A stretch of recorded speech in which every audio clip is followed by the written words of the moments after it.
Hello there, everybody. Thank you to all for coming to this webinar titled The Real Cost of Regeneration, with some key local Lambeth people right on the front line involved in local governance and involved in campaigning about and around and against the regeneration program that Lambeth Council has put in place. Just a quick introduction around the table. I'm Nicola Kench. I have a community interest company, Groundswell Ecosystems, everyday and systemic steps towards an eco-positive groundswell. And I'll just pass on. Sabine, would you like to introduce yourself? Yes. Hello, my name is Sabine and I live on the Central Hill estate, which is facing demolition. And I'm part of Save Central Hill and Refurbish, Don't Demolish. Thank you. Would you like to pass on, please, Sabine? Yes, I would like to pass on to Alan. Right, I'm Alan Piper. I'm Secretary of the Brixton Society, which by coincidence grew out of earlier efforts to resist Lambeth Council redevelopment schemes. Those, rather than being modern estates, were actually streets of Victorian houses, but there's a striking similarity with the present wave of council sort of estate regeneration. Indeed. Thank you. Can you pass on, please, Alan? Yeah, how about Chris? Hi, I'm Chris Langdon. I'm a South East Londoner for the last 25 years. I've been working in development, property construction for most of that time, and I think the whole process of development is about positive benefits, and there's a good way of doing things and a bad way of doing things. And we're in a climate emergency. We need to be taking a lot of care in what we do. Thank you, Chris. Passing the baton, Chris. I don't want to be too bossy. Chris? Peter. Pete. Right. Yeah, hi, I'm Pete Elliott. I'm a Green Party councillor living in Gypsy Hill Ward and living on the Central Hill estate. I'm involved with a number of different campaign groups across the borough. And shall I pass on to Bennett? Thank Hello you. there. I'm Peter Leonard and I live in Arlingford Road, which is quite near Brockwell Park and near Cressingham Gardens. And I'm being horrified by the way that the council has been treating Cressingham Gardens, and I've been publicising the issue locally. And I'm particularly interested in sustainable buildings and the Passive House standard. Thank you so much, Peter. And you're going to pass the baton, Peter. Okay, I'll pass the baton to Georgina. Thank you. Okay, do I have to start my video? Hello, my name's Georgina. I'm a council tenant of 30 years, so I'm not feeling too great. I'm a council tenant of 30 years, and I'm coming at this from the angle of truly valuing kind of social housing. Also, I feel that the climate emergency isn't really being taken as seriously in action by the local council. So, I mean, I would like to say that I think there needs to be far more, not affordable housing, because I don't even know what that means. And there's too many definitions of affordable. The only affordable homes are council homes, social homes. And there need to be many, many more of them to address 30,000 people on the housing waiting list, and I'm sure there's many more that need these homes. I don't feel that's being addressed, and that's why I'm involved in the campaign. Refurbishing, not demolition. Thank you. Thank you. And Tola, hi. Hi, Tola. Oh, hi. Yeah, I'm Tola Evans. I've been a Lambeth resident for 33 years. And I'm a Green Party member. And in the last, in the last sort of few years anyway, I've been quite involved in some cases with local people who've had terrible housing difficulties in Lambeth. And I've been absolutely shocked by the way that they're treated by Lambeth, especially in the housing department. There's no empathy whatsoever. And I think it's very sad about the estates they're knocking down. And, you know, you'll notice they don't knock down difficult estates. They knock down the estates that really have a lot going for them. So they're in the right place. They've got lovely views. The council knows that they can make money by, you know, getting into bed with the developers, basically. Precisely. I just want to say as well that I come from this from a viewpoint that I'm not a Lambeth resident. I've had lots of dealings in Lambeth historically, work-wise, so I have kind of a sense of an interface of the local area. What I do want to do quickly, and again, I'm very focused that I would like this to be the kind of forum that anybody can watch and understand the key issues around. So if I constantly kind of crunch things and supposedly dumb things down, bear that in mind, is that I want to be able to speak a language that anybody can understand. Right, what I'm going to quickly do here is share literally just where you are in terms of Lambeth. I'm going to do a share. Yes. Okay, brilliant. So this obviously just gives the lie of the land. There it is, southwest London. There's Lambeth right next to Wandsworth. We've got City of Westminster, Kensington and Chelsea, Hammersmith and Fulham, Southwark, Croydon, Merton, etc., etc., etc. That's just a bit of demographic information.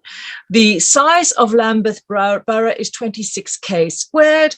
The population, according to a 2019 statistical check, is 328,000. The number of Lambeth households that are considered high needs homeless, according to a 2018 poll from the London Directory of London Councils, is 467. Okay. What I want to quickly do now is talk about, just get confirmation from everybody regarding the Lambeth Council Housing Regeneration Scheme as we understand it. Okay.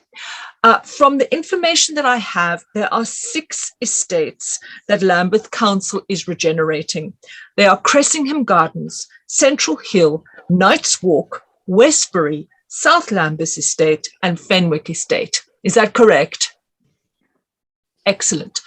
What I also wanted to, before we deep dive into some of these figures, which obviously we've agreed that will be led largely by you, Sabine, and Georgina, I just want to quickly share a screen, which is in fact the minutes of, I think it's a 2019 council meeting, and they are a statement from Matthew Bennett, who is the lead for housing with Lambeth Council. And what he's talking about is he's talking about the long-term financial strategy of the council. Right, let me bring that up for you.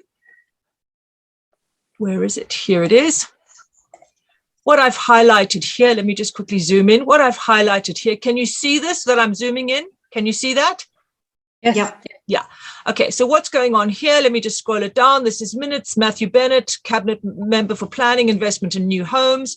All right, introduced the report and stated that Council's future budget was becoming increasingly reliant on revenue and income generation, principally council tax and business rates, to fund core services.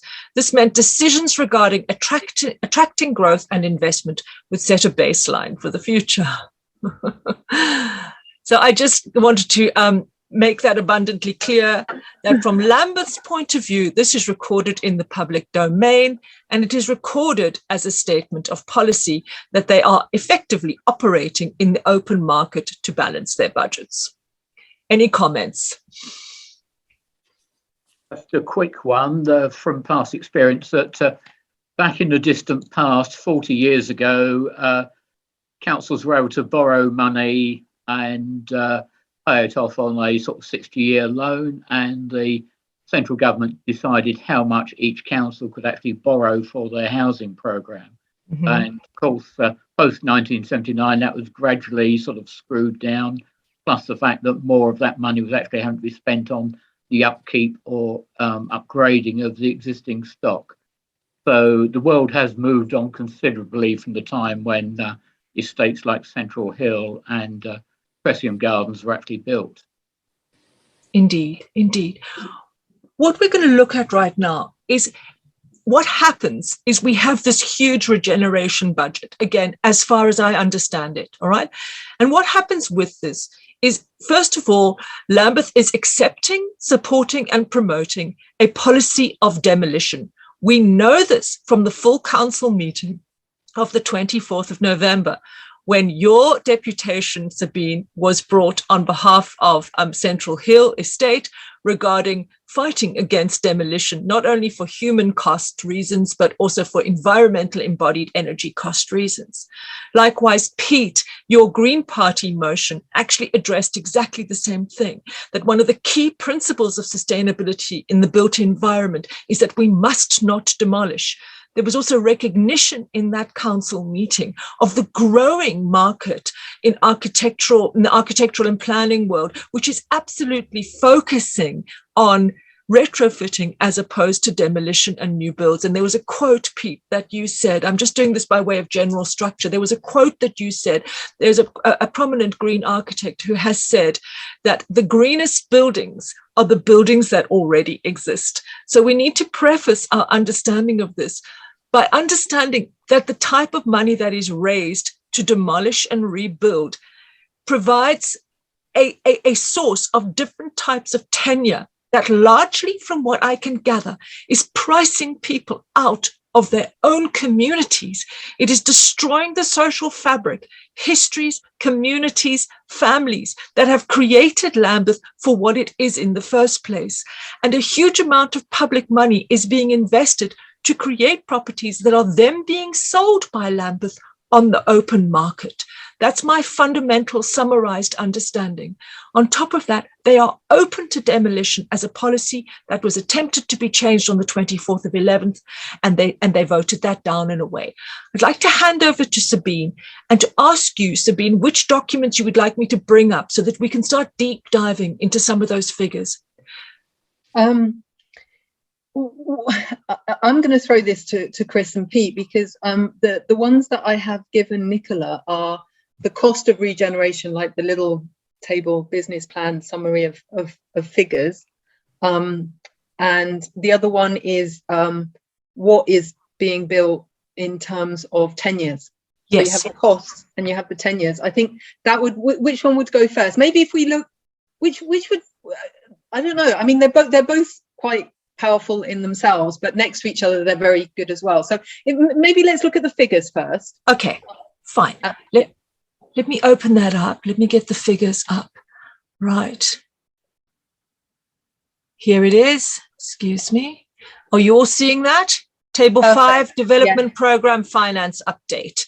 Okay, let me make it a little bit. Can you see that? I'm just going to zoom. Oh, hang on. Let me just make that so that you can still see and it's not too large. Is that okay? How's that for everybody?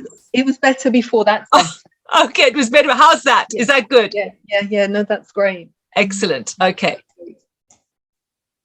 So obviously from my lay point of view, I'm just looking at these figures and BP that it says at the top. So this is taken from some sort of update or review of the business plan for Lambeth, Homes for Lambeth, and BP means business plan. So obviously there was a certain figures that they were going to use. If you look at the first column of numbers, it says 1.9 billion, and that's the revenue, because this is all figures in thousands. So it's 1.9 billion, and that's the total revenue they were expecting. But then there were a couple of updates that they built a few more houses. You have South Lambeth approved small sites, and so you have the adjusted figures. So that's actually the one we have to look at for the updated one. So the revenue they're anticipating, if all goes to plan and all goes well, which obviously we've seen, there's been COVID, there's Brexit, there's material shortages, is nearly 2 billion. That's what they plan to receive. But I think the most important one is towards the bottom of that column, which is total costs. So the budget for the whole thing is 1.767 billion. We can do this again. But I'm just, maybe if we talk about it amongst ourselves, and I don't know if someone else wants to go over it, but that's the figure that's actually the one, that's the amount they're going to spend. And obviously materials have now gone up and they may have unforeseen costs. But just above that figure is the one that says margin. Sorry, Sabine, you've gone a bit off microphone wise. If you can just make we just lost your last sentence. Okay. I just wanted to point out that just above total cost it says margin, and yes. I think Chris would know more than me, but I'm assuming margin is the amount that they factor in case there are unforeseen costs. But as we know, we're going through very unprecedented times in terms of expenses, inflation, lack of labour, lack of supplies, additional material costs. So this may not actually reflect a true valuation of the additional costs they're going to come across. So they budgeted, Homes for Lambeth have budgeted 1.77 billion pounds for the cost of all the regeneration on all the 6 estates and small sites, and they're hoping to get the revenue. But that's not really the point. I don't know how important people feel to point out with that, because I don't, unless we want to point out they're doing it to make money, but I just would like to focus on the cost, because that is what the council taxpayer is underwriting. And as a business plan, Homes for Lambeth would not be able to get money commercially elsewhere. It's not robust enough what it's offering and how it's planning itself. So it is using the council taxpayers' money to underwrite something that the council residents are not really having much of a say in. You know, it's quite risky. Precisely. And this takes us back to the point, and again, I'm going to crunch this, is that Lambeth Council is basically using taxpayers' money to effectively become property developers and speculators. Yes. Okay. Would you like to see the next image, which is the one? Could we just before we do that, does anyone like Chris or Pete or anyone actually want to expand on this and try and make bite-sized comments? Because obviously explain it, but then kind of resume it at the same time, so they might just come out in bite-size. No. Sure. I mean, I think that you focused on the margin, Sabine, and you're absolutely right. That's the, you know, in other circles that might be called profit, and obviously in this scenario they're calling it margin, and that's the difference between effectively the overall revenue, and then you deduct from the revenue the costs. Then they've got the cost of interest, which you can see of 76 million. So that's the cost of borrowing their programme, and that leaves an amount which is split into the margin and the land value. Now, the margin effectively is what they think of as a buffer for risk, and on a programme of this size and of this duration, it's big numbers, and that is a kind of buffer when you're thinking about the costs that are increasing every day in the building industry, the increased need that new building has to be to very high standards, and that's going to be an increasing requirement. You've got to question whether the risk measures and the risk management within the council and within the developer are robust enough, and whether they can react quickly enough to actually manage that money in the way that a private sector developer might manage it. And I think there is a conflict of interest that creates, because if costs go up, that means something's going to have to give on the other side, and typically that will be, you know, whether it's the quality of the building. We've seen what happens in those sorts of scenarios. You know, does that actually put quality of life for residents secondary to the funding requirement? Could I also ask, Chris, because this is building, this is not building to passive house standards. This is an future standards of at least environmental standards and insulation. So this is just building to the standards that they're planning to build at currently. And it's impossible to predict accurately, because the future home standard, which is the new regulation, and there are a lot of people who will argue that doesn't go far enough in terms of quality, that those regulations aren't fixed yet.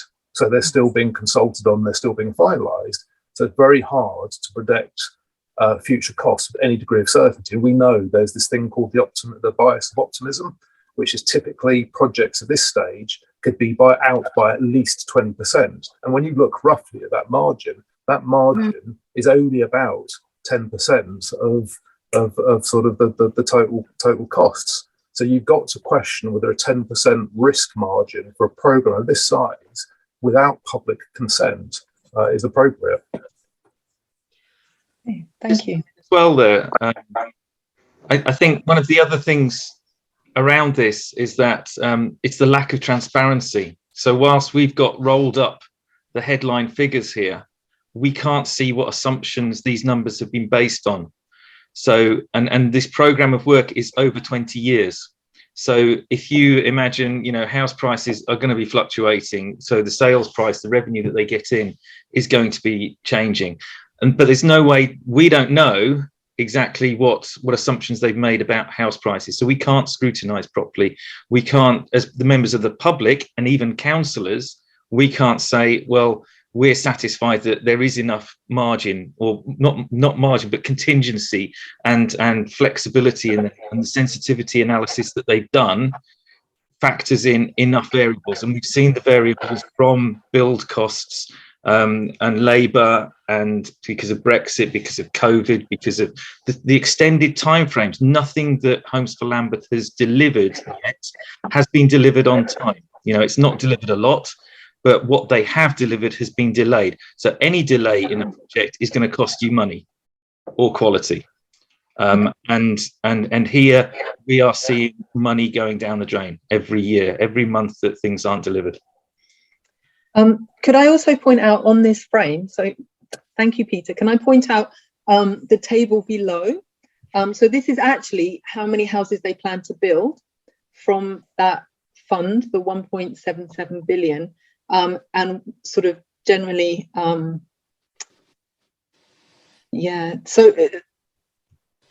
let's look down it. You have the first three places that are mentioned on the table below: Lollard Street, Fenwick Place and Westbury, are all what is known as Section 106, which is from another development made somewhere with not enough affordable houses, have preferred to pay for houses to be built in these places, and then they will be given to Homes for Lambeth to administer, to manage as social housing. So they're not actually being built by Homes for Lambeth. So when we talk about the 1.77 billion, they are to build the first figure underneath, which is 4,000, bit lower down, this 4,709 are actually how many homes are planned to be built, and then underneath is the total, including the 180 that are being funded and built by other developers. And then if you take this figure 4,709 and you divide 1.77 billion by that number, the total that you come out with is an average of 375,000 per property. Now, obviously, that isn't the building cost alone. That is the cost of buybacks, which is already exceeding. Pete, what figure is it? Sorry? We're about 80 million, I think, that they've spent on buybacks so far. Okay, so the yes, where was I? So the 375,000 per property would include the cost of buying back any home-owned properties that were on that piece of land before they started building. It would also include any managerial costs, which at the moment Homes for Lambeth has spent £9 million in its first 3 years of existence on the higher table of salaries. At the moment has reached 9 million, and also the cost of construction. So sorry, lots of there. You were saying, so we've spent 80 million so far buying back homes from people, when we could have spent far less just refurbishing the whole estate and it just, or even all the estates, and it would have just building infill where necessary, selling a few if you need to, but it doesn't have to be this massive wholesale demolition and rebuild. It just seems rather kind of large scale when it's kind of unnecessary. Georgina. Said it's all very familiar territory from years ago, and in fact, if you're spending £80 million on buying properties, why not simply buy on the open market rather than actually expel people from their existing homes? Yeah, exactly. Georgina, you have your hand up. Yes. I mean, I just wanted to kind of make the point that kind of when Homes for Lambeth was first kind of set up, it seemed at the time to be the only game in town as regards a way of funding more housing to be built. but that simply doesn't appear to be the case now. We're in different territory, and I just think that Homes for Lambeth are not reflecting that. So, I mean, I've already given information about, for example, Greenwich Builds, which are planning to, it looks as though they're planning to build 750 council homes at 50% market rents. They will be zero carbon homes, and they're doing that with right to buy receipts. They'll be borrowing and getting grants from the mayor as well. So my question is that if Greenwich could do that, and it involves no demolition at all, no big estates being demolished to do that, is they're kind of finding infill sites to do it, perhaps demolishing perhaps garages or something. I don't know exactly every single site, but my question really would be, why are they going forward with this model? It's so problematic. Things have moved on dramatically since 2016, and it doesn't seem to be kind of taking that onto account. I don't want to get into party politics, because for me, the climate emergency is bigger than that, and I don't think that we should be kind of playing on this party, that party, I'll do this. It's bigger than that. This is about the climate emergency. And I just feel that even the homes that Lambeth are planning to build back, there's something like, well, they're building back better. So like eco kind of ratings about 70-odd%, but that's just not good enough. We can't build back better. We have to build back best. And I kind of equate it to like a cancer. I mean, I'm taking this very personally now, but you can't, because I had cancer 3 years ago. I can't be treated to cure my cancer 70%. You have to go the whole hog. And I kind of feel that this is what kind of needs to change. They need to, I mean, I would love for Homes for Lambeth to be scrapped, but I mean, I know it's too big a thing, and I don't know how on earth they'd go about doing it. But I mean, that's just what I mean. There's different funding models now, and I feel that there may not be enough grants to refurbish at the moment, but as the climate emergency gets even worse, which it will do because we're not tackling it properly, more money will become available. So it's a matter of keeping the home serviceable until the money can be found. That's my opinion. Yeah, thank you very much, Georgina. A couple of other points I want to mention is obviously the debt that Lambeth Council has at the moment is 641 million. And it doesn't really have that many savings. For some reason, it's just got like 20 million. So it's just that obviously if it had lots of savings and it had, this debt, it would seem. Now, Croydon went bust when it was like on 1.4 billion, but I don't think we necessarily want to get that far down that road. And so I'm saying we're not. I don't want to scaremonger, like we're close to the edge of about to go bust. It's not about that, but the building hasn't even begun. It's just the amount of money that is being invested here and is involved is can make things precarious, very, very close. In a year or two, it could go quite sour. And we are paying £27 million a year on interest, not from Homes for Lambeth. I'm just saying that's a historic. Lambeth loans and these loans now. So it's just, do we as the people of Lambeth want to move forward with more and more loans and more debt, more and more burden that at the end of the day it doesn't control the housing issue. I have done a freedom of information request asking how is the thought process, because on our estate there are like 80 empty homes, and I don't understand how homeless people that were even mentioned at the council meeting, like there's a homeless woman with 3 children, well, there's an empty council masonette with 3 bedrooms that someone has left that doesn't need repairing, the person who left. Okay, just on the matter of debt, just to remind you that all of these council estates were built on 60-year loans, So as council taxpayers, we will still be paying for Central Hill and Cressingham Gardens for some years yet, whether they survive or are demolished. No, apparently it no longer, someone has told me, but again, I don't have the documentation, that Central Hill's debt has been paid off. And I don't know if that's the same for Cressingham, but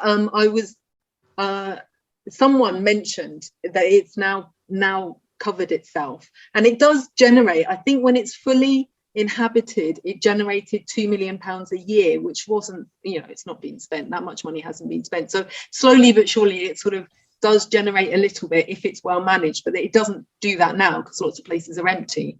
But it's a fair point. Obviously, if we take out more loans, it will take many, but I guess their idea is that they will sell off these amazing new builds to pay for it, and then it will solve itself. But as we've seen with Croydon, they didn't get their documentation in place. They're assuming that certain buyers are looking for certain things, which I can't say here won't happen, but I just think it's gambling. And at the end of the day, this is meant to be about providing homes, affordable homes for people. Yeah, I'm afraid the whole model at the moment is based on essentially diluting the social housing by sort of selling other housing on the new development to pay for the social housing element. Yeah, which doesn't make sense, does it? Because the social housing element is actually here. So they're saying, well, we're demolishing, and in order to be able to afford all of this, we need to sell a lot of what we build. And if you look at additional homes, it's like 80-90%, or maybe 80% of the additional homes will be for open sale. And that 20%, firstly, that 20% or at least 10% will be paid for by the mayor. Okay, the 20% of the additional housing will probably be paid for with funding from elsewhere. And then, well, if that funding is available, why don't they give it now and we just build in the pockets of lands that we do have? And therefore you totally bypass the whole demolition, and you would have money to help retrofit. Pete. Yeah, so I really just wanted to back up what Georgina was saying. We are in a very different place to 2016, and touching on something that Chris said about, he mentioned the word risk earlier on. And Homes for Lambeth have come along, they've set up a new company, they're acting like private developers. They're not private developers, they're a brand new startup, if you like. They don't have the billions and billions of backing that people like Berkeley Homes have got. So that if things go wrong, it's us that's going to be paying the price of it, and it's the taxpayers that's going to be paying the price of it. And we've seen it in Croydon. It's not as though it's a risk that's not going to happen or couldn't possibly happen. It's there. It's happened on our doorstep, literally 50 meters away from where myself and Sabine are. So, and we don't know. I mean, normally, if you've got a project, if you've got a big program of work like this, you've built in risk and you've factored in the finances, a risk profile. There's been no evidence of actually money that's sort of been contingency money that's actually in the budget. I don't know what they've set aside for the various myriad of risks that they've got that they're running alongside this program of work. And yet there are different ways of borrowing money now, but one thing that I don't think that Homes for Lambeth could possibly do in the same way that Berkeley Homes or other established developers could do, they couldn't go to the private market and borrow money because they don't have a robust enough business case. So the only option for funding this work is the government. So again, we've got a risk there. If the government puts up the interest rates of the Public Works Loans Board, which is where all the money's coming from, again, we're going to be paying back a lot more in interest. And that also is not just a risk that couldn't possibly happen, because it went up last year or a couple of years ago, and they increased it by 1% and they've dropped it back down again. So there's so many different risks that are involved in this, on the finances alone and on the establishment of a sort of new company called Homes for Lambeth. Thank you. Chris? Yeah, I mean, it's repeating some of what Pete said, but it's something that I read through the risk papers that Lambeth did at the Corporate Services Committee recently. And one of the things that really struck me was there was a lot of reference to lessons they've learned through the small site programme.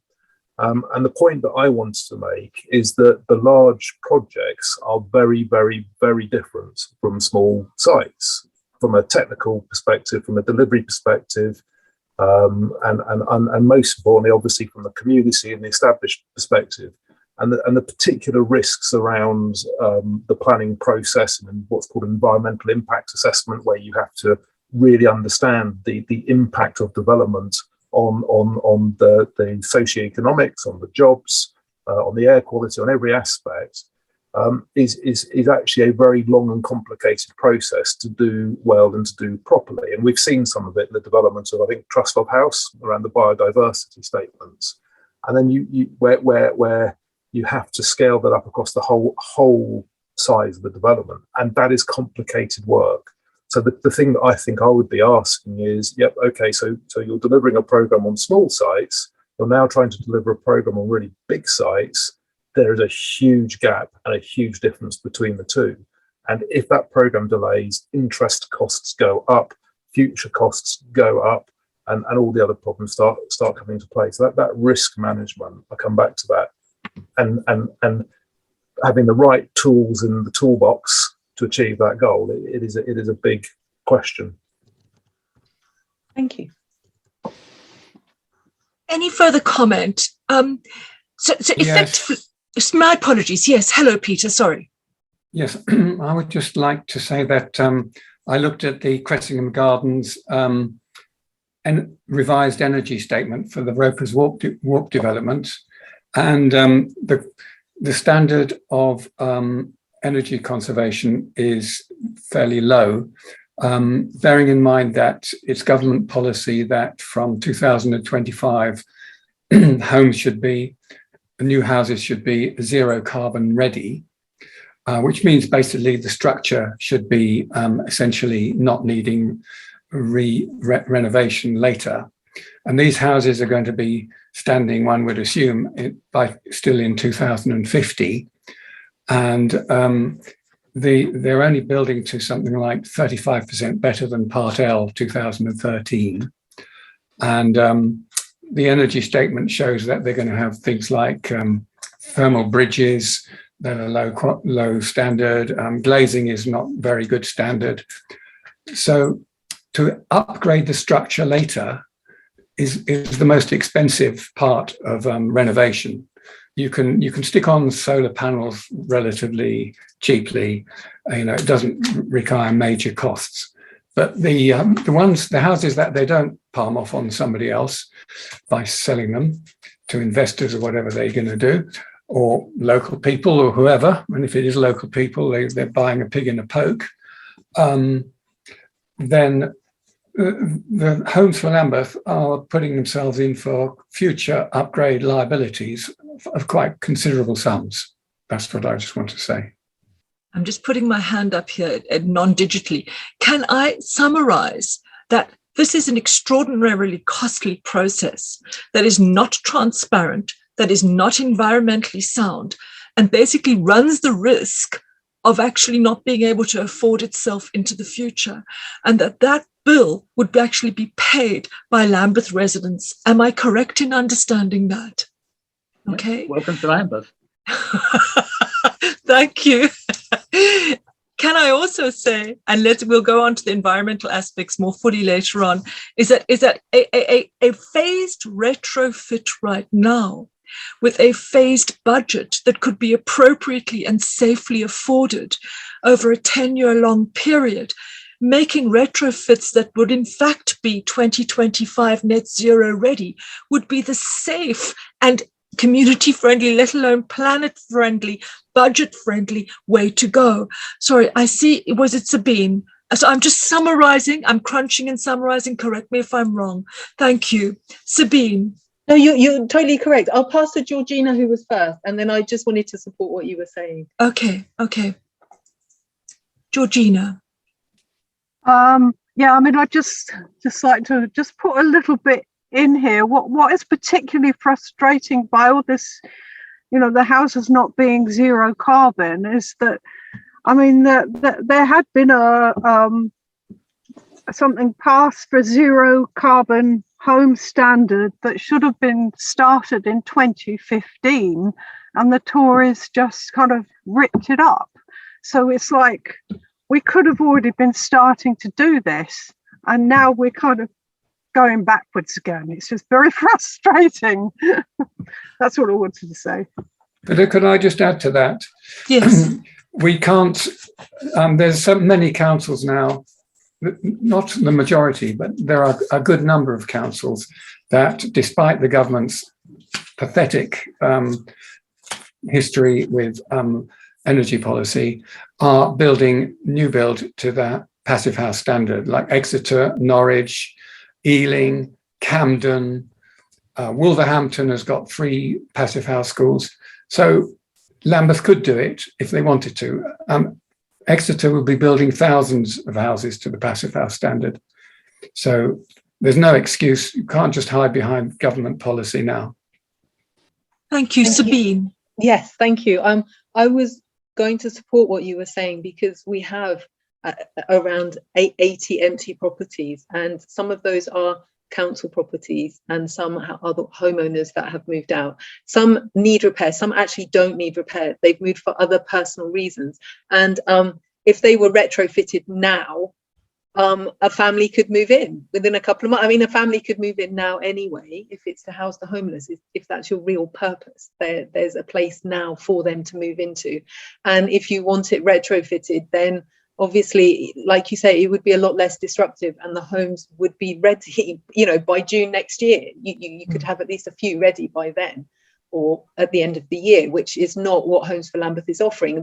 There's a 2 to 4 year master planning phase, of which at the end of it, then they will start building. So for the next 4 years, they're kind of not, you know, talking about repairing the estate. We were supposed to have our roofs done by 2016, completed. We were on a list to at least begin in 2016, and then probably completed a year and a half later. And, you know, there's no talk of that now. We could have solar panels, the things they're kind of offering. We could have like little roof gardens on top of sheds and things like that, which is what this estate was built for. So that, you know, what they're offering, it doesn't make sense. But I was just supporting what you were saying. So yeah. Go on. Am I okay? My apologies. Am I okay to go? Let's move to the, oh yes, no, carry on. Just to say one last thing about money, we've just seen that Southwark has just raised a budget of 834 million to start refurbishing homes. Now, we don't know as well, we've seen that come out in a link, we don't know about the sustainability statement of that, but clearly Southwark is in line to actually not just demolish and rebuild, but is actually doing the right thing from what we can see. Should we go to the next slide, which starts looking at the nature of the different tenures? How's that?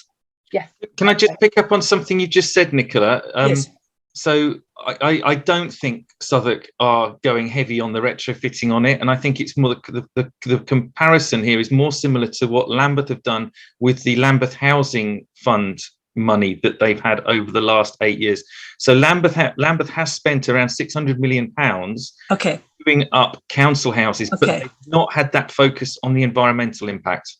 Okay. My apologies. Thank you so much. I think that's the case. I could be wrong though, but I think that's the case. I think you're right, Peter. The Southwark programme is a refurbishment programme that's primarily about sort of decent home standard type work.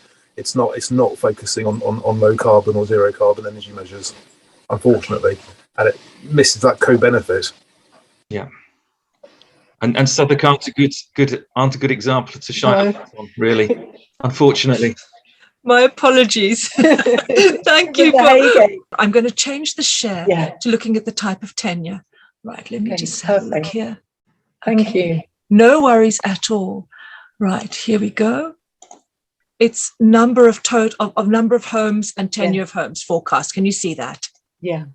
Okay. So what I'll do is I'll talk a little bit, because obviously I'm a little bit closer to your novices that we're trying to aim for than maybe some that know more. But as we can see here, this is the total number of homes projected to be built. Some have started a very small number, but this is the council plans to build 4,889 homes. But as we've seen, 180 of those are going to be built by other developers to compensate for the lack of affordable social homes in their developments. So they are actually building 4,709. So if we look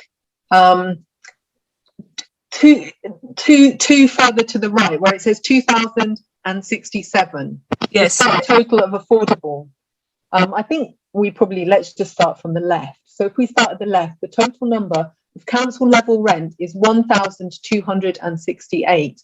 Now, this is where it's very important to compare it to the number that are being demolished, because then your net total could be, I think it's 150, but I'd have to look at the figures properly, or Pete knows better.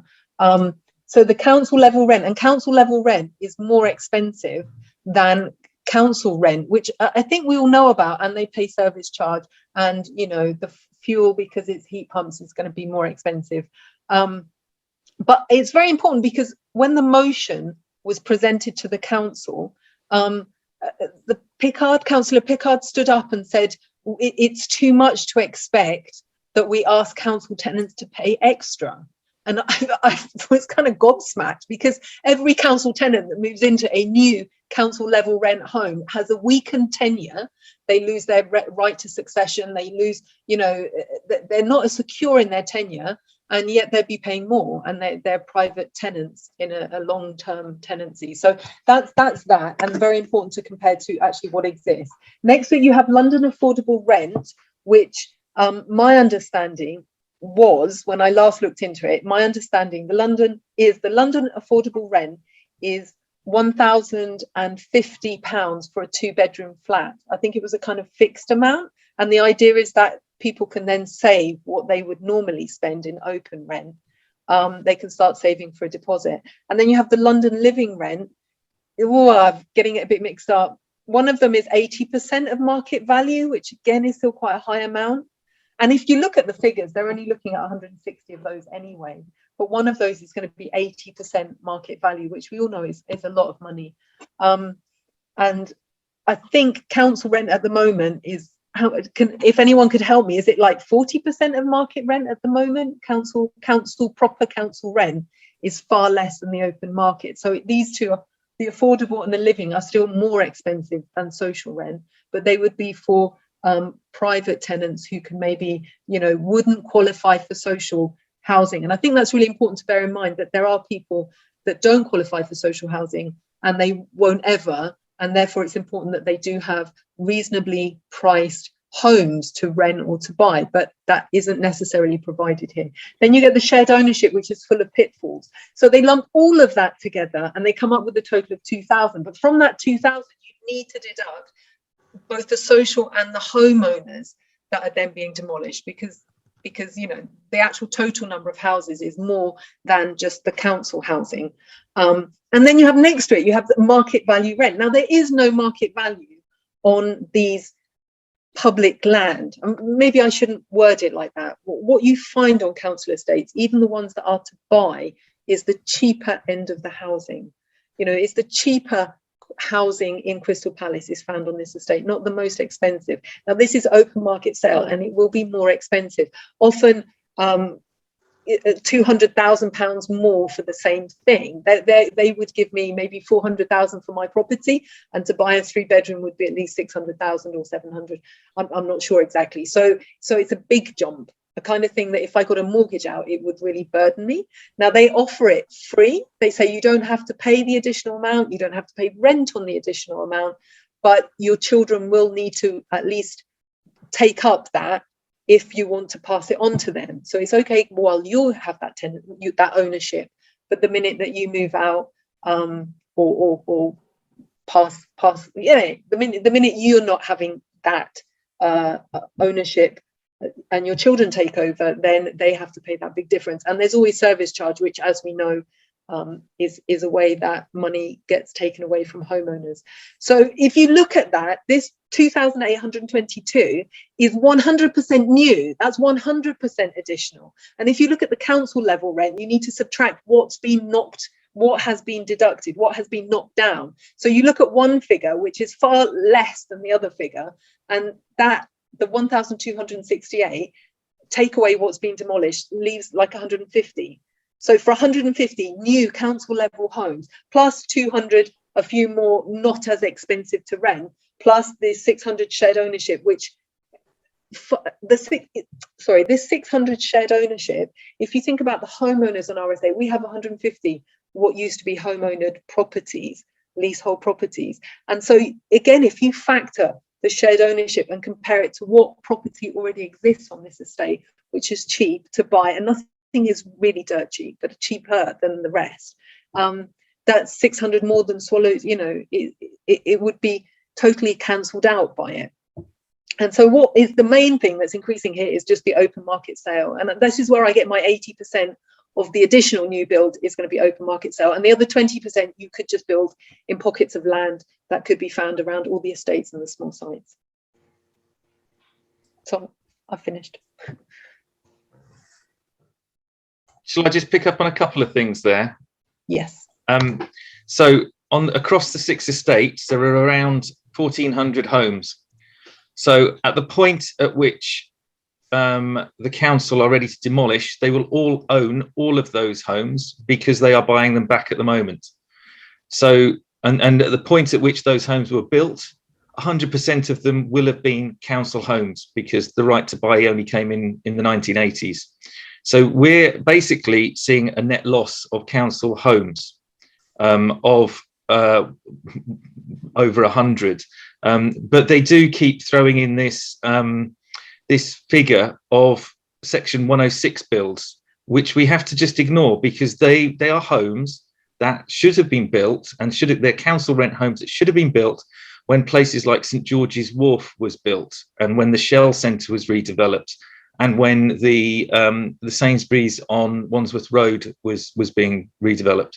So so I just wanted to be clear there, you know, this is nothing special in terms of it's not going to solve any housing crises that we've got in Lambeth. This is a 20-year programme of work. And the difference is, I mean, they're going to be lucky if they replace what we've got existing. So it's not going to get homeless people out of temporary accommodation and into housing. So it's really, really misleading. And you know, it's so much effort, so much work, so much risk for no net gain. Yeah, but think of the opportunities for the building industry. Yes, absolutely. They're the only winners out of all of this. And just pick up one other thing that was touched on there as well. Sorry about that. But the council level rent. So we know because Lollard Street was completed a couple of years ago. So I've asked a members' inquiry about the rents at Lollard Street, and they are at least 50% higher than the rents that we currently pay on Central Hill Estate and the Regeneration estates.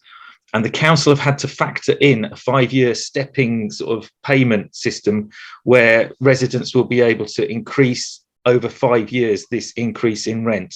And then, as Sabine said, you know, there's going to be additional service charges on top of that as well. So it's extracting more and more money out of residents, even those who at least can afford it. Can I just say, people should be aware that Cressingham Gardens had their own people's plan, which we all know about, but not everybody might, for refurbishment of their estate, which the council just would not consider seriously, to a very good energy standard as well. Yeah. And we had that with Architects for Social Housing, who did a load of good work on Central Hill Estate as well. It's not that there aren't other alternatives, it's the council will not look at other alternatives except for demolition and rebuild by their developer friends. Can I just say on that note is I once had a meeting with someone from Homes for Lambeth and I said, there's no opportunity for residents to put forward another plan. And they said, oh, do you mean like the people's plan that Ash put forward, Architects for Social Housing? And I said, no, I said, the resources that you have, you're not even handing over. The person was ready to just kind of bombard me with whatever criticisms they have or how to put down what Ash did. And it's not about that, it's about the residents being given resources. There are no resources, no community centre, no funds, no paid employees. There's just nothing given to us to even contemplate how we could do things differently here. We're just not allowed any opinion at all. So it's worth noting that. But yes, I know we're here to look at finances. Yeah, so that's pretty much it. Any questions about tenures? Georgina. Yeah, I mean, just about the council level rent. I mean, I don't know exactly how it works out, but it is worked out on a formula which includes the cost or the value of the property. And that is kind of one of the things which is obviously going to push up the rent. I presume that any new build that the council may do in the future, it may be the case that council rents would actually increase. But I mean, I just wanted to throw that out there. It's just that it just seems slightly disingenuous to just call them, they're not, you know, they're council level rent homes. They're not kind of council, they're not council homes like the one that I live in. They're slightly different. Yeah. Please forgive me. I've just put up my hand manually because I don't have the function electronically. Can I again attempt to crunch this in a summarial form to say that 1.7 billion is being spent over 20 years across 6 estates with little to no reference to proper sustainability measures put in place, okay, according to any actual measurable standard. From those homes, which we have, our total of new homes here is 4889. 2822, from the figure that I understand that is about 60%, will actually be open market sales homes from which Lambeth will then profit to actually pay for this development in the first place. In terms of the demolitions versus these so-calledly affordable rents, effectively a huge amount of actually affordable rents will be lost, and the net gain for council rents will actually be nothing compared to what will become significantly less affordable rents for a large proportion of those who were already living in these council tenancies. Is that a fair summary? Just one thing I wanted to add was the subtotal, this 2,000, or even this 1,200, includes the I don't know where they're included, but it includes 180 that they're not building. There's 2,000, so you have to almost deduct 180 because they need to be built anyway with money from developers elsewhere, like the money's coming from elsewhere. So they're not even that's not even Homes for Lambeth building that. That's, okay. The other thing I wanted to mention is the London affordable rent and the London living rent are for private tenants, I believe. Probably families of London, like Lambeth. They're always saying Lambeth families need to find somewhere to rent, but it could just be anyone. So they not at the beginning of the regeneration, there was 300 council flats, council homes, and there was 150 homeowners. And most were owner occupied. There were just pockets of maybe owners that had moved off and then were renting out. So renting wasn't a big thing on our estate. That's just when you crunch it down. Those private rents are also could be new, and they're not really dealing. I mean, you might get homeless people renting, but renting privately, then it's not council level rent. It's a bit different. But yes, sorry, it just didn't exist before. I mean, we probably did have really low rent here. I mean, being realistic, yes, people did rent out quite reasonably. I don't think people were paying excessive rents, but not from the council. I suppose that's the big difference. Okay. Anything else to add to this? Georgina, my apologies. Yes, I mean, something that I don't think it's even part of the figures that you kind of have up on the screen, because there's something else that was launched a few months ago, the Additions by Homes for Lambeth. The Additions is kind of a new brand of their sales brand arm of Homes for Lambeth, where they're using small pockets of land, publicly owned land, to build on the ratio of 3 private to 2 affordable, which will be shared ownership. So they're planning to build 600 of these properties. And so again, I don't even think that they're part of these figures. And this is something new that's happened this year, and it's all homes for sale. And I just feel so angry about this because, like I say, there's 30,000 people on the housing waiting list. I'd like a breakdown actually of the people on the housing waiting list. Are they seriously saying that the people on the housing waiting list are waiting for affordable homes or shared ownership? I mean, you know, come on. And also there's kind of one other thing that whether on your graph where it says includes provision of shared ownership homes.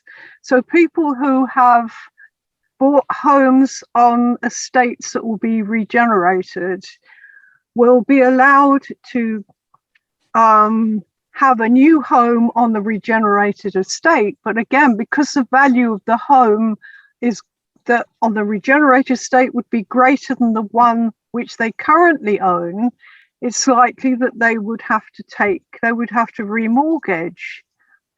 This is where they then become shared owners because the value of the property has gone up. I mean, there's so many kind of problems with this. I mean, I don't know where to start. I just want to clarify that you will become shared ownership, but you don't have to rent. I mean, it is true. You will be shared ownership, but you don't have to pay a mortgage. You will be given that free because just to, you know, encourage you to accept the demolition and to move off. But and like you don't I have say, to pay the rent side of it. No, not at all. But anyone else, yes. Anyone else, yes. But if you used to live on the estate, you just with the value of your house, it just goes into your new place. You know, and that's how they've kind of presented it. But like I say, it doesn't carry on to any further people. Yes, should we move on to the next one, or if anyone else has any comments? I'm going to ask, just in terms of the next one, would you like to look at the summary of homes required compared with that bar chart? Is that correct, Sabine? Would you like to have a look at that? That would be nice, yeah. Excellent. Okay, start a new one. Here it is. There you go. Can you all see that? Yes. Bar chart, right. Excellent. So this was produced by Savills itself, and it was in an article referring to that there are not enough affordable houses being built, and it was written in 2017, and it was a projection of the projected houses to be built from 2017 to 2021. And as we can see, so the value of a house is can be divided into groups. The first column is called sub-market rent, and I would assume that is council rent. And then you go on to the next three columns are called mainstream, and it's all based on the value per square footage. So you have the lower mainstream, which would be like the cheaper houses to buy, and then you have the mid mainstream, which would be more comfortable. The upper mainstream would be now slightly plusher houses, and then you get lower prime, which I'm sure then you go into like mansions. But if you have here above the lower prime, which is now we're looking at £1,000 to £1,500 per square foot, it says scope for increased international demand. So you have the bar on the left is the demand, and the bar on the right is what is planned to be built. So if we look at the sub-market rent, you have what the demand is 20,000, and what is actually being built is 5,000. And then you have the next one, very similar demand. So families that would like to buy, or individuals that would like to buy, but can only afford a certain amount. There's a very similar demand, and what's actually being built is kind of almost negligible.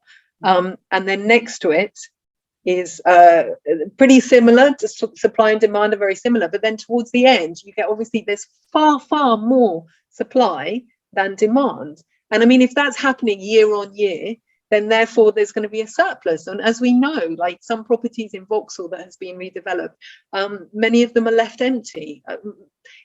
Homes for Action on Empty Homes has said that 10% of new builds on average end up empty because they're just bought and some are underused as a second home or a base in London, and some are rented out as Airbnb, or many of them are just bought en masse, a block of flats, to then rent them out, because there is a demand, there is a need for homes, but it shouldn't be provided in this way at all. But that's I will then hand over to anyone else who can explain this better.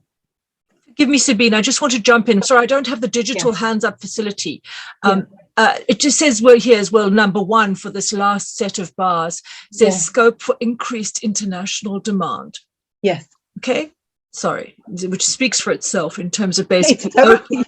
Yeah. Well, I can recommend, because I gave you the link, so I recommend you kind of look at the article as well, because it is being very honest and frank, and just kind of saying, hey, look, you know, and this is what it is, you know, we've just looked at what Homes for Lambeth is going to provide, which is 2,800 open market houses. We've looked at the amount of council housing they're going to provide, which is not even council housing, and it's 1,200 and something. And some of those are going to be provided by other developers. And then if you look at what's being demolished, there's a net loss, or at least it just breaks even, a very minimal amount of increase by the council themselves being built. And the majority is just going to be this investment side. Yeah. Precisely. Let me just move over to Georgina. Georgina? Yeah. I mean, a point I'd like to make is, I mean, I've read several books about this,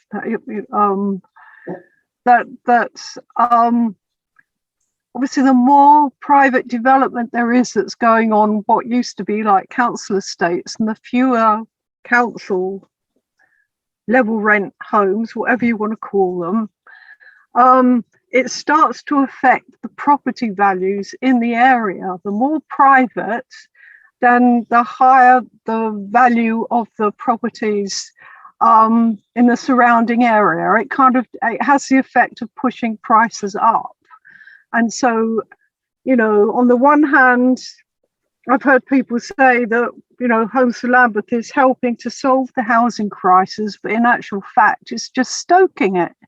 It's not actually building the housing that is needed. You can see the housing that is needed here. So I just think it's irresponsible. Any other comments?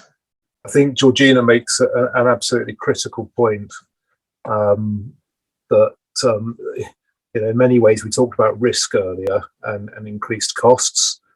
Clearly, by having a long-term programme, people are invested in there being an increase in house prices to cover increased costs of building in the first place, and that cycle perpetuates itself. And we've seen in all of the graphs and all of the data that the delivery of affordable housing and council housing is nowhere in relation to the private delivery in terms of volumes of numbers of new houses being built across nationally. And if we don't reverse that, if we can't rely on the public sector to reverse that, where does it end? Because it becomes a self-fulfilling prophecy where you end up having to pretend and extend all the time so that you can always cover today's increased costs by the promise of jam tomorrow. And that's a very risky game, because when that stops, it hurts. Can I also, just linking into that as well and bringing it back to Lambeth in particular, is that Lambeth doesn't have a housing strategy. Lambeth's housing strategy, the last one was between 2017 and 2020.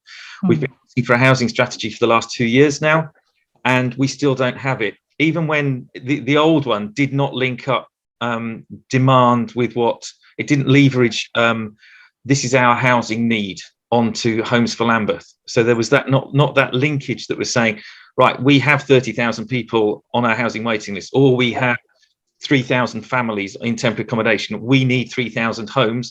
Homes for Lambeth, go and build them for us. That's what our need is. You know, provide us those homes. There isn't that linkage at all. And so the strategy fundamentally is utterly flawed. Well, it's not there in Lambeth at the moment, but even what was there is utterly flawed. Can I add one thing here? That the council's policy is purely based on money was shown by one thing they deleted from the council motion on the 24th of November. one clause was in there in favour of a healthy building biology, which is actually a policy of another Labour council, Exeter, which is part of their housing policy, that they should have healthy buildings with clean air and low volatile organic compound paints and things like that. And Lambeth Council just deleted it without any discussion. It's totally bizarre. But shows what they're only interested in money, not in people's well-being, really. Can I also say that it seems somewhat telling that they've had this 2-year-long opening where they should have been negotiating a new housing strategy, but possibly aren't that particularly interested in doing such a thing, considering what their housing strategy practices are already. Sabine, Georgina? Yes, I mean, I just wanted to add to the last point that I made about increasing property values in the area. Let's not forget that Savills are on a part of the Homes for Lambeth, and I think that this is what is so problematic. They're listening to the wrong people. Savills should not be on board this kind of project, in my opinion. Sabine.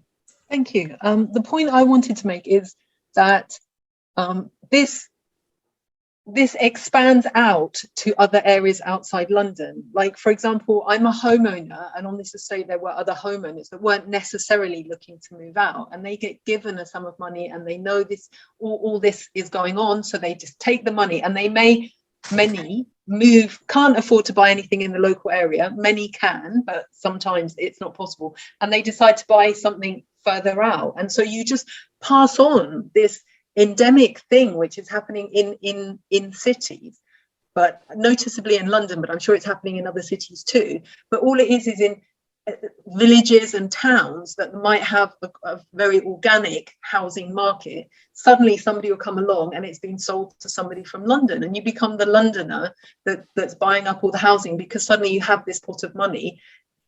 So this is where the money is going. That's what I'm just saying. It's just, you give the money in a buyback to someone. If that person then goes outside London, it's just having this knock-on effect everywhere of people being priced out because suddenly their wages in those areas are not meeting in the needs of the house to buy a house, basically. Whereas if there wasn't that pressure from people moving outside of the area, so it's just exacerbating things elsewhere as well. That has to be noticed. It's not just a problem with moving people out of here. In the same way with social housing, they're moving people off the estate to use the land above people who might have housing needs in other senses, repair issues or health issues or overcrowding, and they're just moving them off into a property that's become available off the estate, and therefore they're just increasing housing need, and therefore they can say we need to build more housing because there's a housing need, but you're actually the people who are doing it. But anyway, that was my point. Okay. Yeah. Anybody else? Can I ask if there's anything particularly, Sabine, because you've seen all of the prior images, that you'd like me to share right now for us to discuss? I think because we've been going for an hour and a half, I think, no, let's move on to anything you wish to share. I'm quite happy with the conversations we've had so far. Okay, I'm going to ask another basic crunch question. And it's probably going to bring up a lot of information here, because obviously you've been on this case and with these issues and addressing them and attending to them for a long time. So I'm going to ask 2 questions, and they're again very basic. Can you just give a quick summary of the type of, and I want this as well to be, purpose so that other people can view this and other people in other boroughs can see this kind of thing and get an insight into the kind of actions that you've been taking historically. And if such a thing is in place, what kind of action you intend to be taking in the future. The first thing that springs to mind is the obvious one that the Lambeth housing strategy is not yet defined, and much attention could be brought to that in terms of local lobbying and strategizing and collective engagement. So just thoughts about the past, thoughts about the future. Anybody? Well, I feel it's very important the perspective that residents have of their own homes. If they live in a home that has some sort of need, and obviously they don't know what situation other people are living in, when someone comes in and says, oh, you know, all the houses here are run down, they need demolishing, and we say, well, we don't have a problem with our house, and they'll say, yeah, not with our house, but your neighbor might, or they might be overcrowded. And you're saying, but what's overcrowding got to do with demolishing someone's house? Like, even when they build these new houses and they say, look at these new homes we've given people, and then you find out they've given them an extra bedroom, it's like, well, that's what they needed, you know. Anyway, so in terms of it really helped when Open House, part of Open Gardens and Open City, came round to our estate, and someone was setting up a tour of our estate as part of Open House. And I found that really significant for me, that architects or trainees or students would actually come onto this estate, take time out on a Sunday afternoon and walk around it and actually appreciate it. You suddenly open your eyes. So I think very much, if this is happening on someone else's estate, for residents to actually look at what they have in a different light is very, very important. And also the local area, to engage with them on the different arguments that you can say, that they try and understand, because housing, it can seem a very simple need, but if it's not affordable, it doesn't meet the needs of the people, then that narrative has to be told. And we handed out lots of leaflets, and I find breaking things down, but not so simply that they're just kind of headlines. We actually try and present our thoughts on the subject, so that people will then say, actually, these are solidly built, they were built to last over 100 years, and that kind of thing. That you've got to get the information out, and it does take a lot of work. And there's different areas, obviously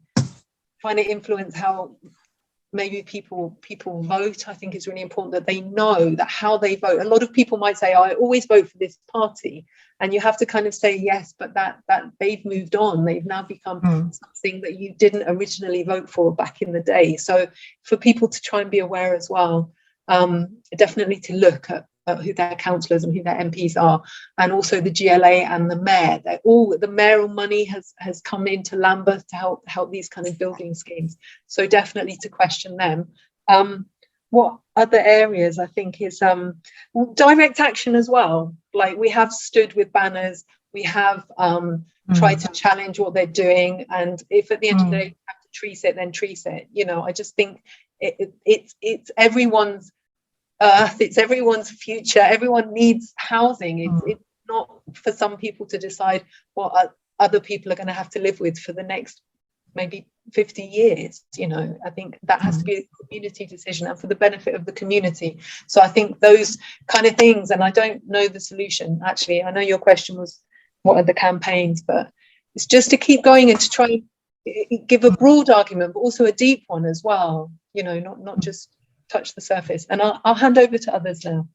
Please, I don't want my questioning to be offensive, but I know that this is the kind of question that viewers are going to have. So please, I don't want to undermine anybody's efforts. I think your efforts have been extraordinary, consistent and extraordinary. Thank you, Nicola. I do want to give, I think, for people to get involved, just to be aware of what's happening, even if they aren't able to do anything, they're just going to help turn the tide of scrutiny. Yeah. And I think that comes back. I think that comes so much back to what Pete was saying as well. Is in order to have scrutiny, you need to have transparency. And my view on this is, you know, funding is a reality. You know, the local authorities have struggled for many years up and down the country with this issue. It's not new in that sense. We've got climate change, which has to be addressed urgently. These are real challenges, and the fact is they're shared challenges. And what I find astonishing is that we don't actually sit down and give each other enough respect and value the opinions. So that why can't, you know, again, councils, developers, communities, and actually say, well, this is a shared problem. What's the shared solution? And that presenting an alternative vision based on the same facts and information means you've got to have the access. You've got to have people say, well, these are the problems that we face. How do we overcome the challenges together? And that I think is a really important conversation for people to get engaged in, so they feel that they've got power and control and have genuine power and control over their future lives. Absolutely. And picking up on that control and that influence, you mentioned, Nicola, about the strategy, and that that's possibly an area that we could influence. It's not, Okay. I've asked to work with cabinet members and housing officers to help produce the strategy. They don't want to play. What we have in Lambeth is an incredibly top-down structure where residents are not listened to. They've actively, on these regeneration estates, they've actively got in the way of us getting organised. Okay. We do not have any community centre on Central Hill Estate. It's the biggest estate that is to be demolished. It did have 470 plus homes on it, and we don't have our own space. We have to beg, borrow and steal, use the church all up the road, and we are not consulted. Trust Love House, which was the phase 1, which they've now demolished, we were presented that as a fait accompli 2 years ago. There was over 250 objections to it from the local population, which was a massive number of objections when it's not that easy to get onto the planning website and put an objection. Yeah. But nothing changed. Nothing in design or plan changed by anything that residents said. We are not able to influence other than by protesting, other than by things like this. And it's about us communicating with everyone else to say, look, we need help and support. We can't keep fighting it. The mental health issues that we have on the estate, because people are under threat of losing their home, is a horrendous. Horrendous.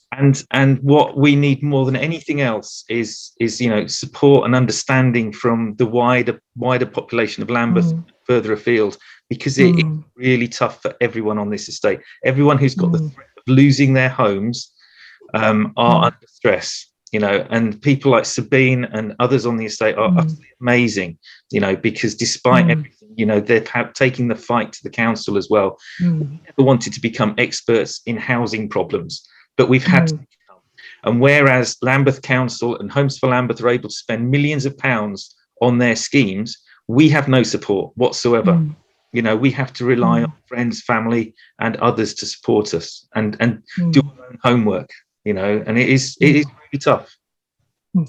As I said, please forgive me if my questioning is unacceptably, basic. I recognize that, as well as what you said, the enormous mental health stress of literally not knowing where your future lies with property, time, space, community that you've invested years of your life in. Sorry, Alan. Yes, just the one significant difference between the present setup and the early 1970s was in those days, to demolish an area of ordinary streets of houses, the council needed to secure a compulsory purchase order to buy up the properties it did not own, and therefore it had to go to the planning inspectorate and then eventually to the Secretary of State for approval. So there was a degree of independent oversight. If the council is able to acquire all the homes it needs by negotiation or intimidation, then you don't have that safeguard. I don't know if there are any scope for owners on estates where the people have exercised the rights of buy to contest the council's purchase of their properties, or whether that's been used yet. Just to pick up on that, so they haven't done on any of the regeneration estates yet. They are, as you say, they're using coercion, intimidation, and also just the fact that people, after 7 years of not being able to sell their home or remortgage, life moves on and people get desperate to move.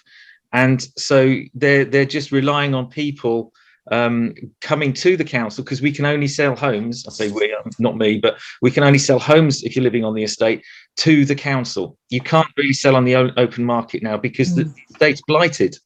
And we've had one home that has been sold on the open market. It was sold at auction and it was sold for £250,000. And that was a 3-bedroom house in Crystal Palace.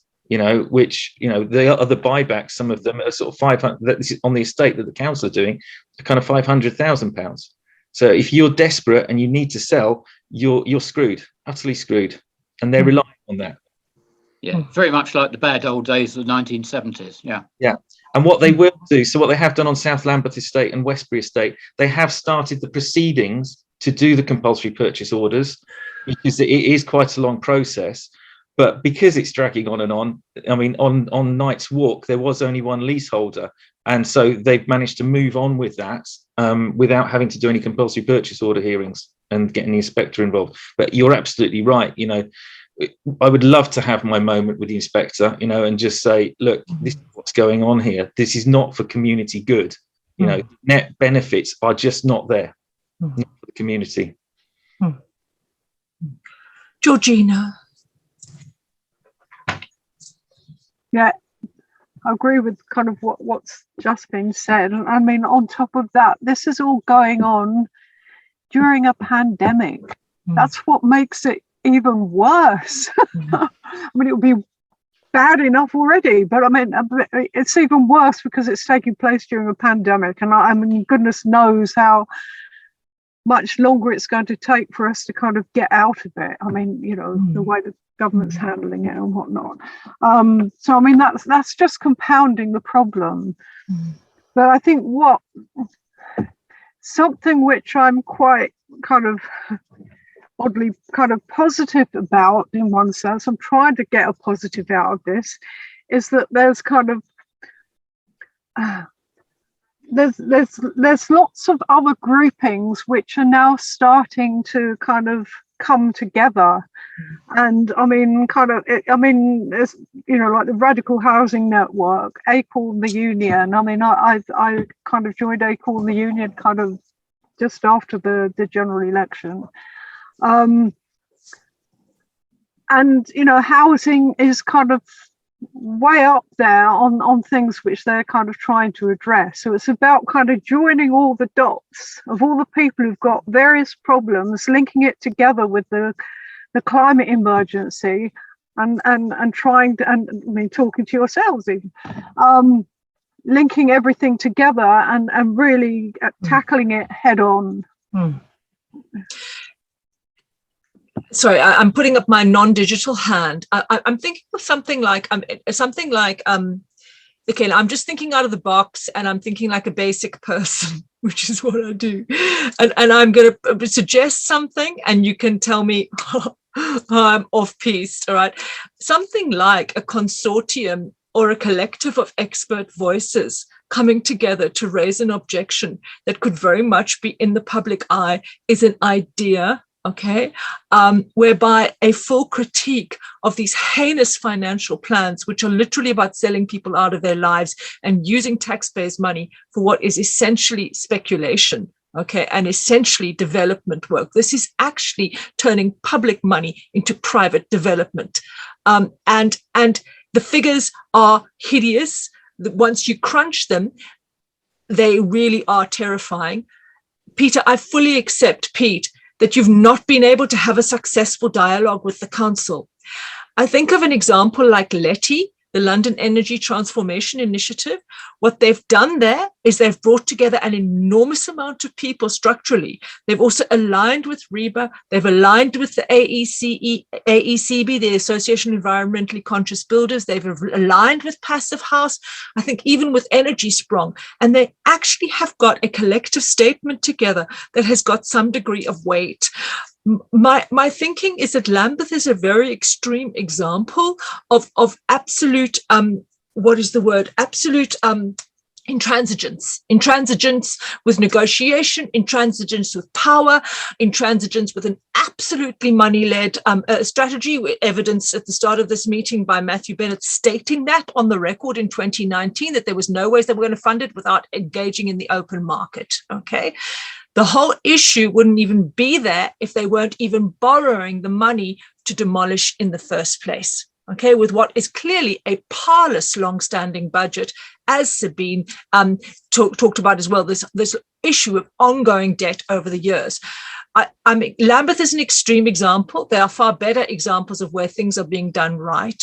I do believe that a structured document that would have to be on the public record and could be made available to anybody, which brings together these collective voices and deep dives, as well as keeps it as simple as possible for anybody to understand, would be a help to the electorate, the ground level electorate, as well as sophisticated incomers into these issues, market and resident.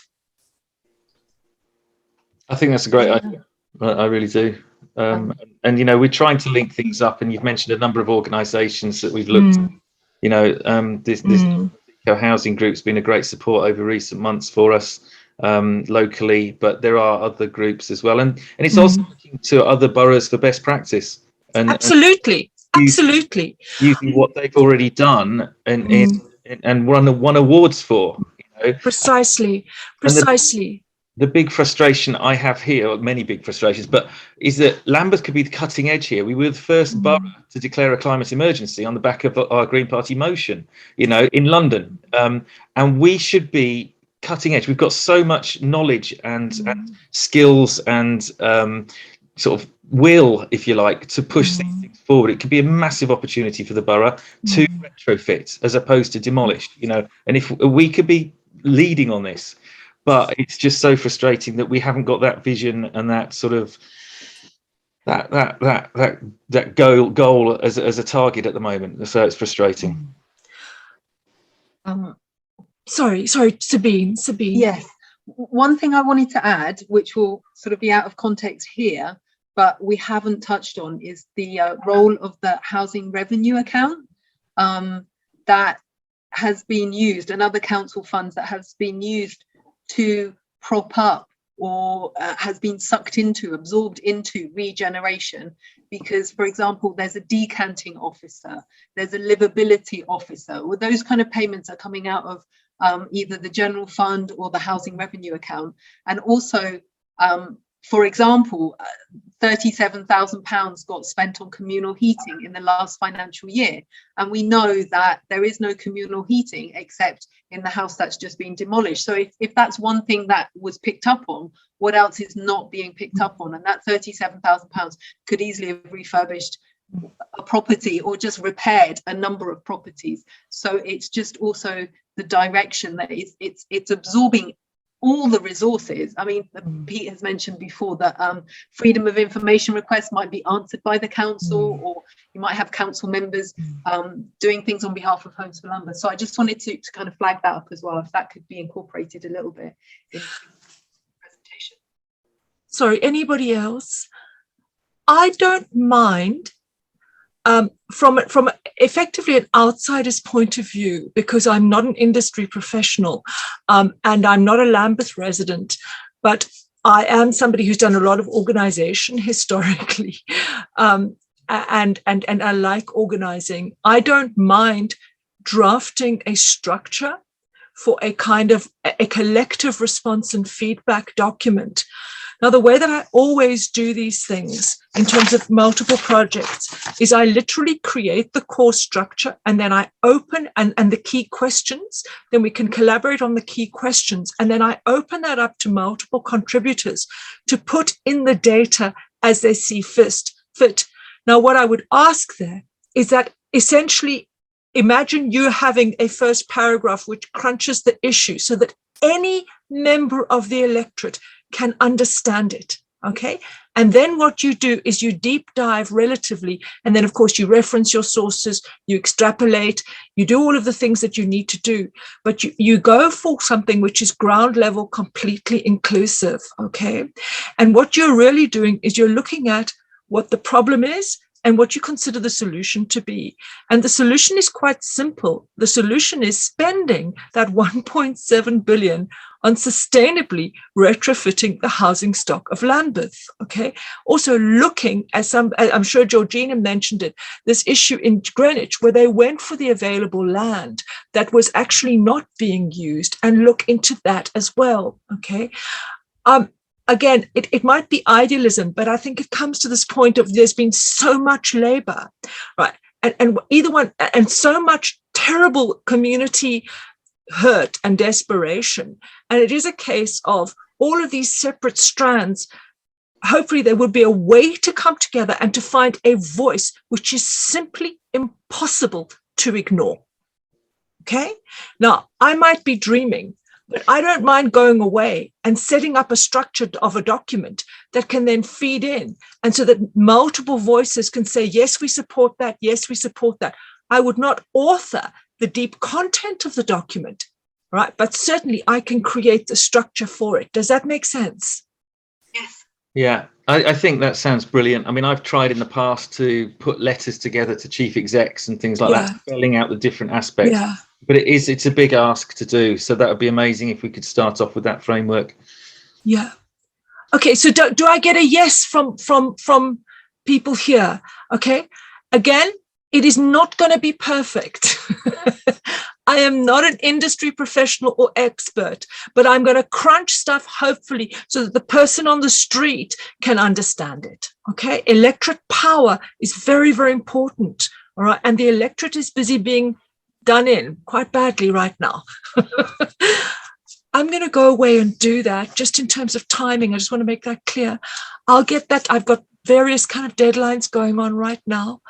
I will create that in a format, share that in the LEG WhatsApp group via the LEG email group, and I'll start off with a bunch of key questions, exactly as we've gone in this format today, and then we'll start deep diving, okay? Ultimately, the deep dives will be sources, references, and then we need to get people coming in to support the document so that and we need to go to the press, we need to, we've got Brixton Buzz links, and we need to really go to the press, we need to go hard on it, we need to take it to the radio, this is an example of where everything has gone wrong. Everything has gone wrong with the mass spending of taxpayer money, not in the public good. Okay. And this is basically, as Chris, you said it is literally the mismanagement of public stewardship in the extreme. So can I accept that as a yes, that I'm going to go away and do that? Okay. I will raise that. Hello, sorry. I said that sounds great. That sounds wonderful. Yeah, that's great. I will raise that hopefully for in January, hoping that clearly they aren't going to kind of come alive and create a very small consultation window for their housing strategy between now and January. One can expect safely, Pete. Is that correct? That's not going to happen? I don't think we can say that at all. I mean, I've been promised that there's a draft done for the last 18 months. We just haven't seen it. And I think that because everything else is in flux, they probably had it very difficult to tie it down. It could well come at the beginning of next year. Okay. Yeah. I mean, it would depend when the cabinet dates are, won't it, crucially, in terms of a major decision? Yeah. Yes. It will come this year because the cabinet meeting is next Monday, and I don't think there's another one before Christmas. So Okay. I think in this type of document, which of course, please, I'm going to go to town. I'm going to draft the thing with its key structure. Just help yourself to adjusting it. Help yourself to amending it. I'm just the first fool who's going to be rushing in. Okay. I think what would also be incredibly useful is to include at the end, pro forma for objections, pro forma for freedom of information requests, so that basically we can actually send that out electronically and mobilize. As you said, there was 250 before, but we've got to absolutely do this. This is an example of worst case practice when better case practice out there exists. Okay. All right. Okay. Any last, Georgina? I know that I have a pipe dream. Okay. Yes. What I would love to see happen is that Homes for Lambeth, get rid of that, and in its place there'd be a council-owned company called Homes Fit for Lambeth, spelled PHIT, which is a retrofitting company. That's what I want to see. Yeah, I'll get my vote. Can I vote for that? I vote for that too, because we're actually producing real and concrete solutions. Okay, and I think with a critique of this size, we do have to say, well, that's wrong and this is right. I really think there's a real value in that, okay, because otherwise you get fobbed off as a well-meaning liberal, okay? Yeah. And that doesn't help either. And on top of that, say, for example, in the last council meeting where Matthew Bennett gets up and talks the language of money, supposedly to kind of obfuscate everything, all nonsense, okay?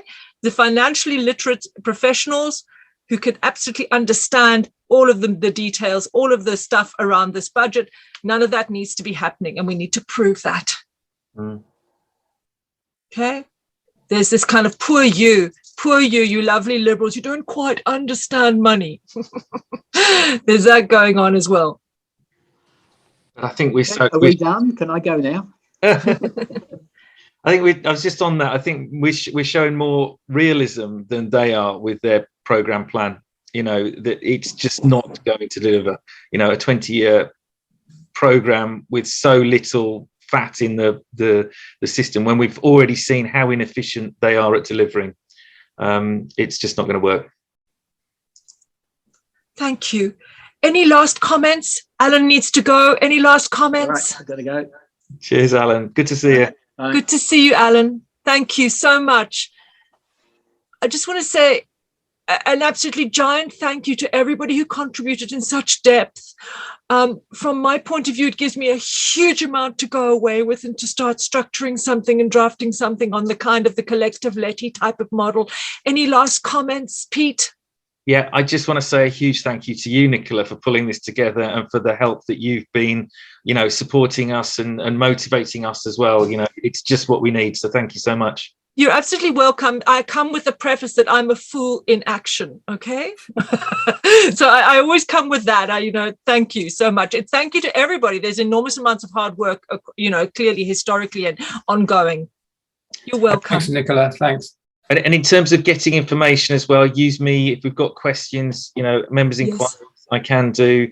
They quite often flag up commercial in confidence and don't give Brilliant. Me all the questions, but use me. I want it to be like an action pack. Somebody can read, somebody can understand, and somebody can know what to do next. Yeah. Yes. Yeah. Any last comments? Thank you. Thank you, Pete. Well, I just want to say I put in a freedom of information request about Matthew Bennett's statement saying that it was better value to demolish than to refurbish. Yeah. I saw that one. I get a digest of all the freedom of information requests from What Do They Know, the website. That's actually quite a useful thing to see what everyone else is asking questions on as well. I see you've been busy on that as well, Chris, haven't you? Yes, I'm following them as well. So as you say, it's very interesting to see the temperature. Yeah. Benjamin. Oh, sorry, I was just clapping in response. I'm actually not commenting at all tonight. I'm just soaking it all in. I think you're all wonderful. I've been on the estate for about 4 months, so I'm just kind of absorbing this campaign as it is at the moment, but I know everyone's been fighting for this for a very long time. So it's great to hear everything that's going on, and do let me know if there's anything I can help with. Thank you so much. Obviously, Ben, what I'm going to do here is I'm just going to quickly write my email address because I'll connect you up. Do you know what I'm saying? There is a WhatsApp group. I don't know whether you're on that. Let me just send this to everybody. If anybody wants to get connected to, WhatsApp group or the the Lambeth Eco Housing Project, we can all kind of network in that way. Excuse me, I've just gone and done the wrong thing. There we go. Okay, just email me and that's fine. I'll pick it up and put all the links in place. Right. Thank you so much, Sabine. Any last comments, Sabine and Georgina?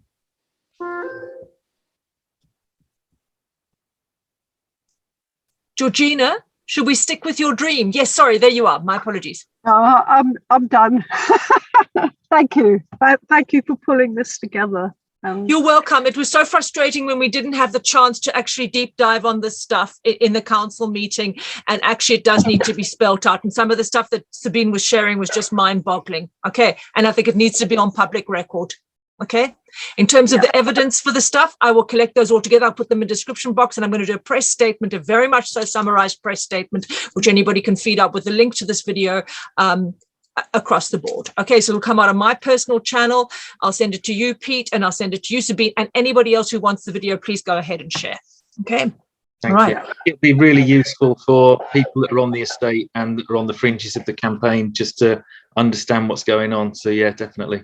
Precisely. And as I said, hopefully we can share right across all 3 channels, so we can just share via our own networks as we go. Okay. Thank you. Any comments, Sabine? It's been great. No, thank you for organising. And I know I talk a lot. Everyone knows I talk a lot. There's never a 1 hour meeting with me. No. Obviously, adding a few more.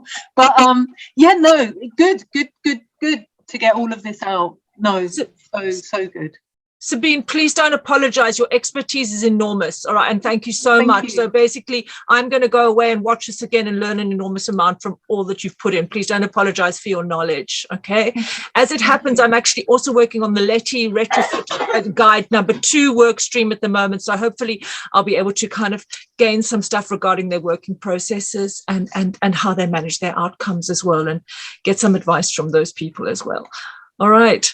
Thank you so much. Thank you so much. Good to see you. Thank you. Take care. Have a good night. Bye-bye. Bye-bye. Thank you so much. Bye-bye. Bye-bye. Bye-bye. Bye-bye. Bye-bye. Bye.